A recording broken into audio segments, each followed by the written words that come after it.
Chaque jour, Charles et Carole vous présentent la leçon de l'école du sabbat.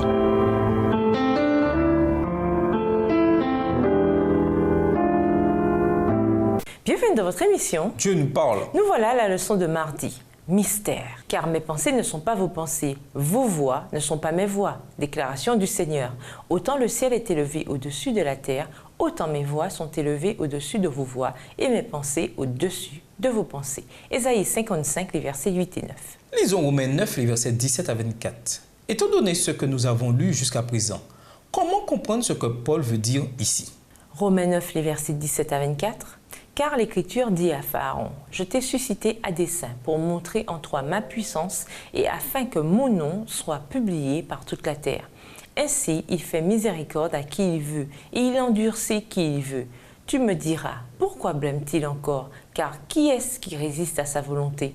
Ô homme, toi plutôt, qui es-tu pour contester avec Dieu? Le vase d'argile dira-t-il à celui qui l'a formé, pourquoi m'as-tu fait ainsi? Le potier n'est-il pas maître de l'argile pour faire avec la même masse un vase d'honneur et un vase d'un usage vil? Et que dire, si Dieu voulant montrer sa colère et faire connaître sa puissance, a supporté avec une grande patience des vases de colère formés pour la perdition, et s'il a voulu faire connaître la richesse de sa gloire envers des vases de miséricorde qu'il a d'avance préparés pour la gloire? Ainsi nous a-t-il appelés non seulement d'entre les Juifs, mais encore d'entre les païens. Dans ses interactions avec l'Égypte, au moment de l'Exode, Dieu agissait pour le salut de la race humaine.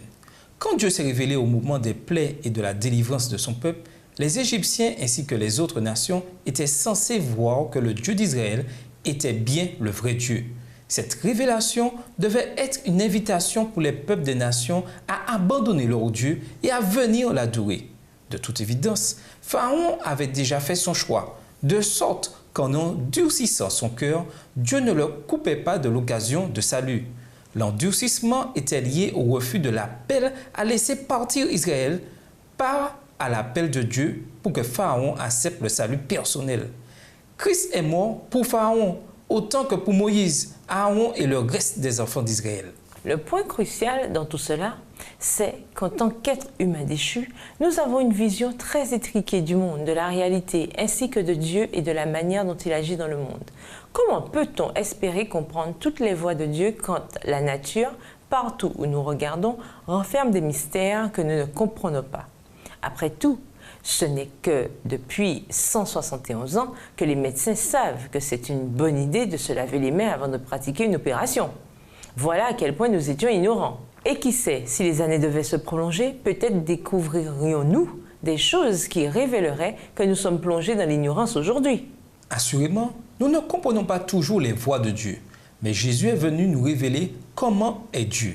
Jean 14, verset 9. Pourquoi, dans ce cas, parmi tous les mystères de la vie et les événements imprévisibles que nous traversons, est-il aussi crucial pour nous de méditer sur le caractère de Christ et ce qu'il nous a révélé sur Dieu et son amour pour nous? En quoi le fait de savoir quel est le caractère de Dieu nous aide-t-il à rester fidèles dans les épreuves qui semblent si injustifiées et si injustes? Et nous vous laissons avec la question du jour. Nous sommes tous choisis par Dieu. Est-ce à dire que nous sommes automatiquement sauvés? Et le libre arbitre dans tout ça? Et si vous ne voulez pas être choisi? Au revoir. Et à demain si Dieu veut. Dieu nous parle. Chaque jour, Charles et Carole vous présentent la leçon de l'école du sabbat.